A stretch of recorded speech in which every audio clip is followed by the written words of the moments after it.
Everybody knows Christmas is coming. Thank one and all.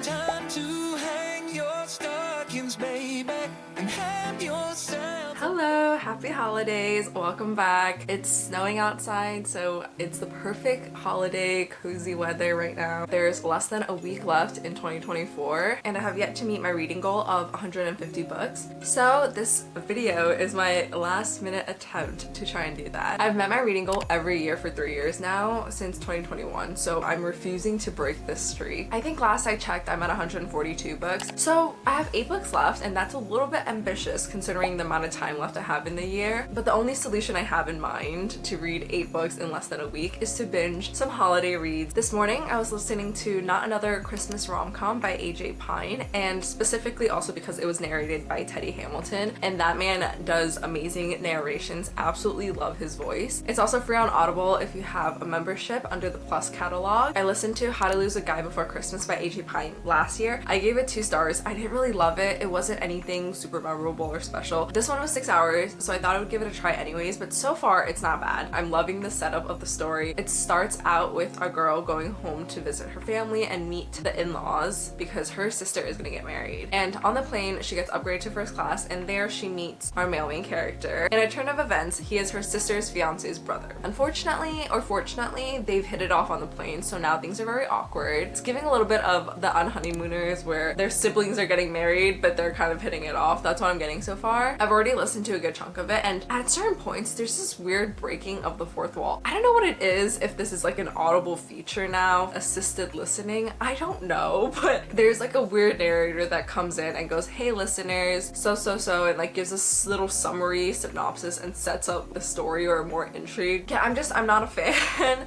It feels more repetitive than anything, and ultimately just a little bit unnecessary. Probably gonna clean around my room and journal a little bit as I finish the rest of this audiobook.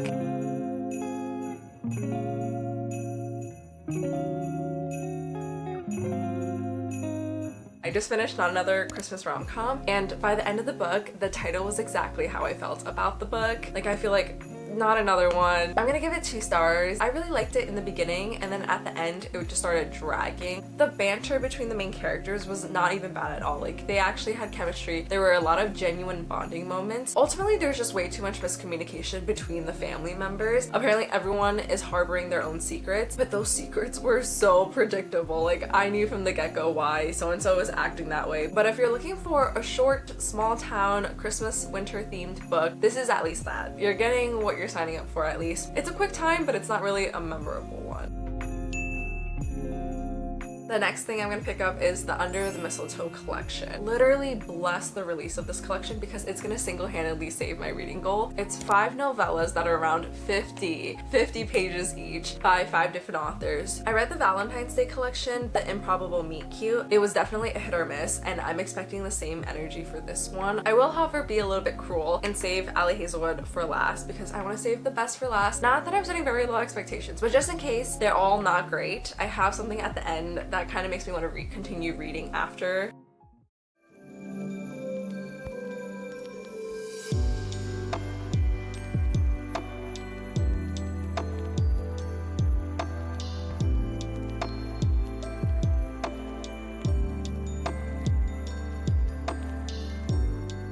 Well, that was something. I just finished Merry Ever After by Tessa Bailey. It was 59 pages long, super quick read, but was it good?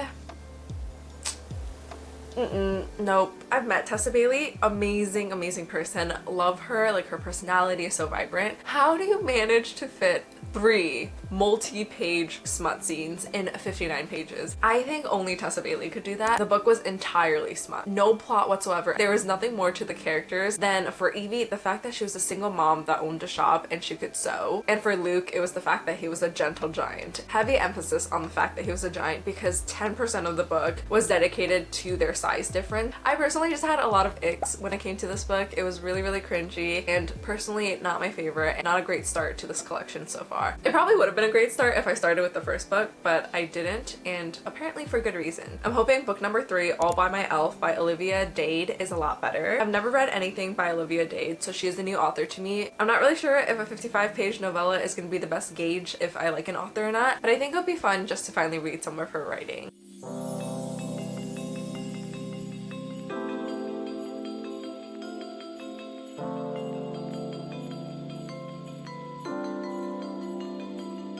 Just finished All by My Elf. Wow, I am speechless. Not in a good way. I'm gonna give that 1 star. Where do I even begin? First off, they're stuck in a Wienermobile. Secondly, they're dressed as elves. Third, she has a crush on him, but is also under the impression that he's dating her best friend. Then to make matters worse, she cuddles him the first chance she gets because she's cold. That's just wrong in so many ways. Everything that goes on in the story takes place in that van. The whole novella was like 55 pages long, but it was also third-person POV, so maybe that's also why I didn't like it as much. For time to pass, they play a Never Have I Ever game, and it is one of the most awkward games I have ever like witnessed or read about. There was so much miscommunication. All of that probably wasn't even the worst part, because she also used the words slick vulva. I genuinely cannot make these words up, but that was the straw that broke the camel's back, and that's why I'm giving it a 1 star. I want to forget that I ever read it.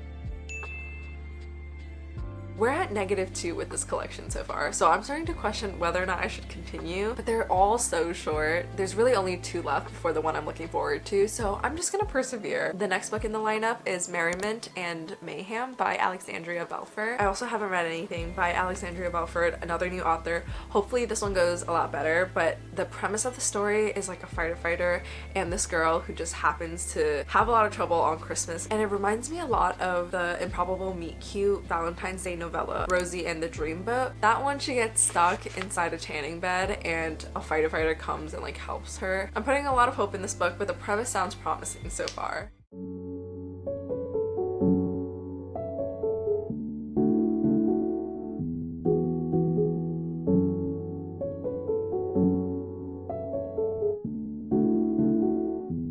I was about to lose faith. I was starting to think that holiday novellas just were not my cup of tea. Maybe I should figure out something else to try and reach my goal, but it is definitely doable because Merriment and Mayhem just did it. Not a 5-star read, but I'm gonna give it 3 stars. It finally gave the tension that I've been looking for. There was banter. I love the fact that there were multiple meet cute scenes because the whole premise was like firefighter, damsel in distress, and boy was she in distress. The amount of accidents that she could cause or get into that she would need 911 for were comical. All of that resulted in him actually properly flirting with her, asking her out on a date to try to win her over, not what the other 2 books had before, which was basically grown adults in their mid-30s supposedly acting like horny teenagers. I just really appreciated that within 58 pages their relationship developed really organically and there were no unrealistic expectations, and an epilogue where they're married with kids that is not the only end-all be-all happily ever after, but most often in novellas that is the go-to epilogue.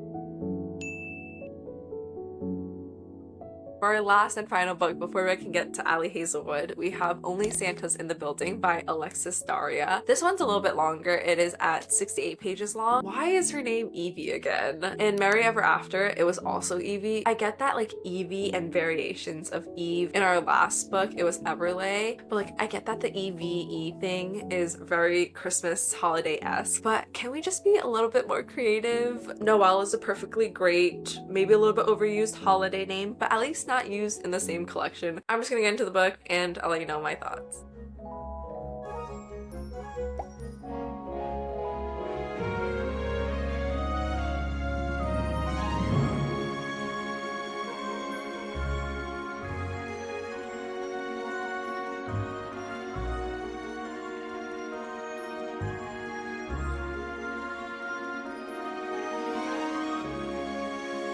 I decided to listen to the audiobook as I got ready and did my makeup. It was very comparable to the last book where their relationship developed very naturally. He was the hot neighbor that she was like intrigued by but didn't know anything about, and then they met at the Christmas party. The way you could tell that their conversation clicked and they hit it off, they had so much in common. There was like a good back and forth between them. I loved the epilogue and how it wasn't the marriage for kids thing, but it was just such a sweet way to tie the story together. This one was one of the more Christmas themed novellas novellas. The other ones were kind of set in Christmas time or like set in the winter. Finally, without further ado, it's time to read A Cruel Winter with You by Ali Hazelwood. This one is the longest in the collection so far. It's coming in at 73 pages long, but the premise of the story sounds absolutely incredible. It's brother's best friend, it's second chance romance, past and present timeline. I just feel like Ali Hazelwood is gonna knock this out of the ballpark, and my expectations are so high for this book.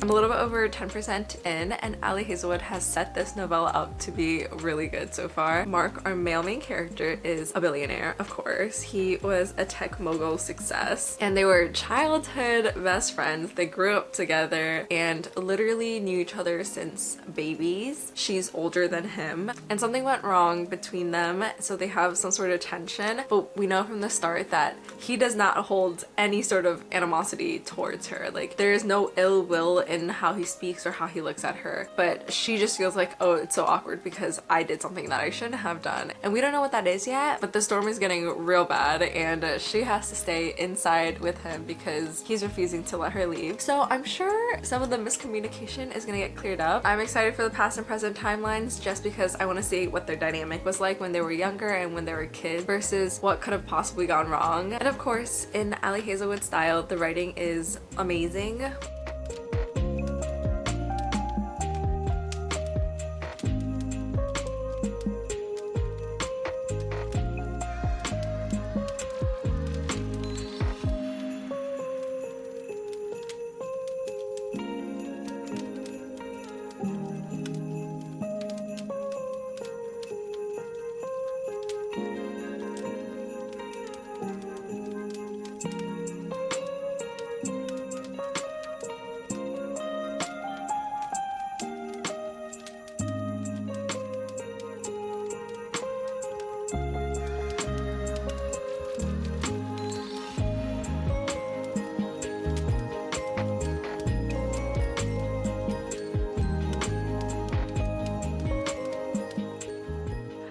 Wow, I am at an absolute loss of words right now. Quite honestly, have to say, nobody does it like Miss Ali Hazelwood. None of the novellas come anywhere close to how good this was. I want to give it 5 stars, but I think that's also because I just love Ali Hazelwood that much. But I think I'm gonna settle on like a 4.5, just because it was a novella. This is one of those rare times where there was no epilogue, but there really needed to be one because I actually loved the characters, and it upset me that it was so short. I would take a full-length novel of them, but also at the same time, I feel like they were pretty well flushed out for what you could do in 78 pages. You know what it was? You know what it was? It was the confessions in the book. It was their banter. It was the way he would always say, but they're not you. He doesn't want anyone but her, and nobody has ever come close. There was a line where he says, "It's been years, and I've met a lot of people in the meantime, and not a single one has measured up. There hasn't been a single person I liked as much as I like you." That's just one of the many lines that this man serves. It's safe to say Miss Ali Hazelwood knocked this out of the ballpark. For me personally, I feel like the best way to build depth within such a short amount of pages is doing a past and present tense. It worked for The Exception to the Rule by Christina Lauren, where they did like a multi-year email sort of exchange where they built up this rapport, and we as readers got to know them through like multiple years. In Cruel Winter with You, Ali Hazelwood just does it so well because she uses the past to show us how their connection developed over the years, making it really believable that they were that in love. It wasn't just like an insta-love situation. I think I'm gonna try and rank the collection. First, of course, is Cruel Winter with You. Secondly, I'm gonna put Merriment and Mayhem, and then Only Santa's in the Building, and then we have Merry Ever After, and then lastly, All by My Elf, all the way at the bottom. I need 2 more books now. We're at 148 books total. I don't really know what to read next. Okay, I just looked on my Hoopla where I have like a little winter TBR, and the options we have is My December Darling by Miss Lauren Asher, and then I've seen really good things about Pepper Rayne, and she has a couple. We have Wreck the Halls by Tessa Bailey, but I've heard really meh things about that one, so I'm not sure if I really want that. 25 Reasons to Hate Christmas and Cowboys. Ooh, Set the Record Straight by Hannah Bowen Young. Okay, I've decided I'm gonna start My December Darling by Miss Lauren Asher. It's only 5 hours and 37 minutes. I usually listen at around 2.5, 2.7, sometimes 3 times speed, so I think I'll finish this fairly quickly. It is also available on Kindle Unlimited, so I might do a back and forth between the physical and the audiobook, but I'm gonna start with the audio.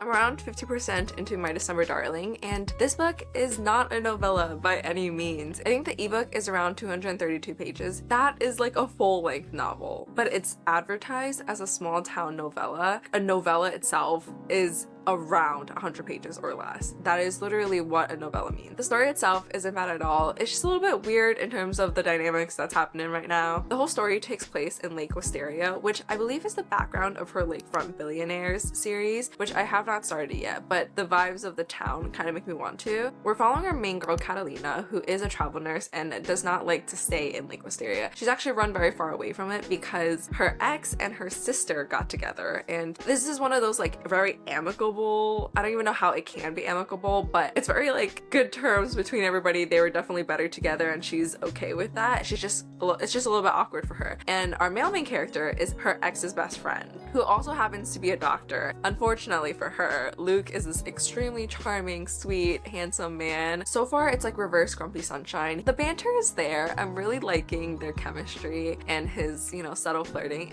I just finished December Darling and I'm about to get ready for the gym, but I thought I'd give you guys a little update before I head out. I think it's just a solid 3-star read. I was expecting Christmas to get thrown in our face throughout this book, but it was a lot more subtle and it was a lot more on a different sort of Christmas tradition. Our main character, Catalina, is Puerto Rican, so it touches upon like Puerto Rican Christmas traditions. I think, do not quote me on that, but there's one where it talks about the holiday drinks that they do, and then they have their version of Christmas caroling where they go to people's houses but have a party at the end of everything. And then there's other little sprinkles of festiveness throughout the writing, like her scrubs are holiday themed and her ID badge has a little snowman on it, so I thought all those little elements were really subtle and cute. Luke was really leaning towards like McDreamy from Grey's Anatomy. His nickname is Dr. Darling, which is such a good nickname. He was like amazing through and through in the book. He didn't play any mind games. He knew what he wanted and he went for it. Catalina, on the other hand, she definitely had more of the commitment issues, but I think in the end it wrapped up really well. The ending was super sweet. Yeah, that's all. I'm about to head to the gym. I don't really know what I'm gonna read next. I might start an audiobook while I'm working out, but I really would rather listen to my gym music.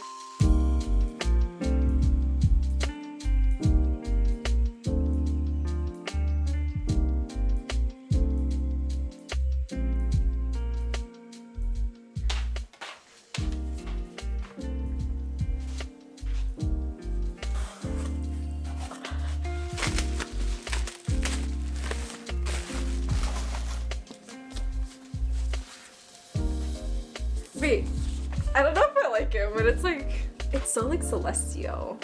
I would turn the world to darkness for you. This foiling. I'm obsessed, actually. The edges.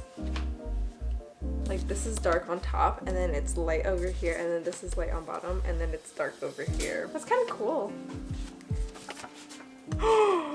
Holy cow! The art on the inside is so pretty. It's even prettier on the other side. Wait, oh my goodness.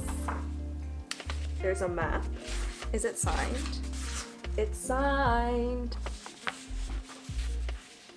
Wait, this is so pretty. Holy cow. Oh my goodness. This book is beautiful. It is so gorgeous. It's reversible, so this is the original cover. You know what? I do like it. I think I was just expecting like, I don't know what I was expecting actually, but this is very, very pretty. This is my reward for going to the gym. You're the reward that her cousin went, gym, gym, gym, gym, gym.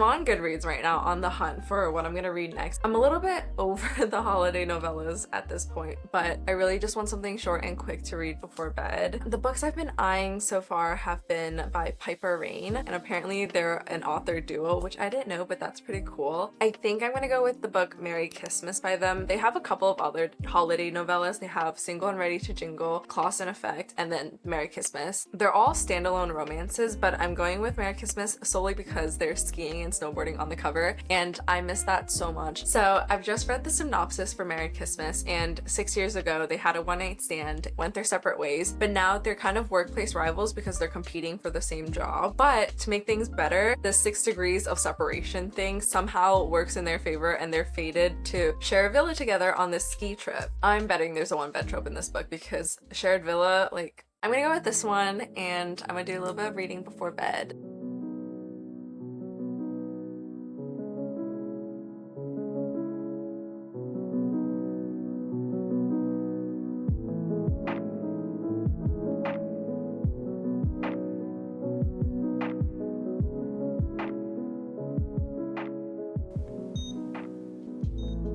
Good morning. I just finished Merry Kissmas by Piper Rayne, and it was a lot more wholesome than I expected. I was very pleasantly surprised by how much I enjoyed this. Like, it was very Hallmarky. It reminded me a lot of the movie The Other Zoe, because in the movie they also do a cabin ski retreat and she's kind of being invited into the family, and that's what happened here. I had so much fun reading about their holiday traditions and the games that they played and how competitive everybody was, and I wanted to crash their trip so bad. But it also brought me back to like my childhood family friend ski trips, and I really do miss those so much, so I might have to text my family to reinstate those. I think I'm gonna give it a 3.5 stars because the thing that took away the most for the book for me was just their romance in itself, because I just feel like it's a bit unrealistic to expect a one-night stand to turn into the love of your life that sticks with you for 6 years. He was her TA while she was studying abroad in London, but he ignored her, like he ghosted her the whole time, so it's not like you're really creating a genuine connection from there. It made it a little bit hard to believe in their chemistry and like how much they wanted each other from the get-go, so it felt more insta-lovey. I was also a little bit confused in the beginning about how their connections brought them together on this ski trip. I looked back and I think his cousin is her brother's best friend's, no, his cousin is her brother's wife's best friend. So that's how they've been brought together again. But overall, it was such a wholesome read, and it's the last book for me to reach my goal of 150 books. We did it. Thank you guys so much for watching, and I hope you guys enjoyed this video. Like and subscribe. I'll see you guys next time. Bye!